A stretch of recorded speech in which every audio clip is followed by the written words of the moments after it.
মিরপুর টেস্টের তৃতীয় দিন শেষে আয়ারল্যান্ডের বিপক্ষে চালকের আসনে রয়েছে বাংলাদেশ। ৩৬৭ রানের লিড নিয়ে খেলা শেষ করে স্বাগতিকরা।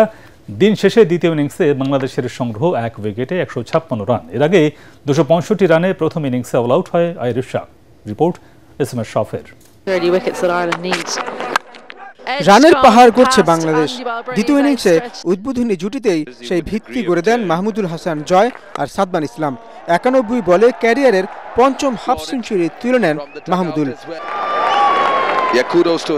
১১৯ রানে প্রথম উইকেট হারায় টাইগাররা। তবে সাদমান ইসলাম ক্যারিয়ারের অষ্টম অর্ধশতক তুলে অপরাজিত থাকেন ৬৯ রানে। এর সঙ্গে ১৯ রান নিয়ে উইকেটে আছেন মমিনুল হক।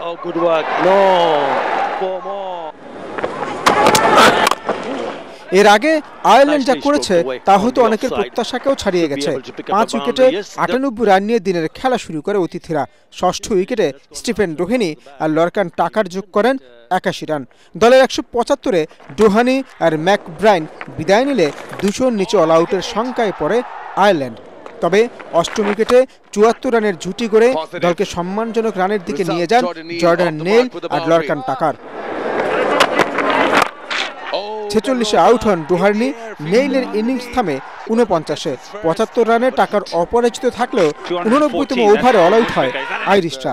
৪ উইকেট নিয়ে বাংলাদেশি বোলারদের মধ্যে টেস্টে সর্বোচ্চ ২৪৬ উইকেট নেয়া সাকিব আল হাসানকে ছুঁয়ে ফেলেন তাইজুল ইসলাম। ২১১ রানে এগিয়ে থেকেও প্রতিপক্ষকে ফলো না করিয়ে ব্যাটিংয়ে নামে বাংলাদেশ। এস এম আশরাফ, এটিএন বাংলা।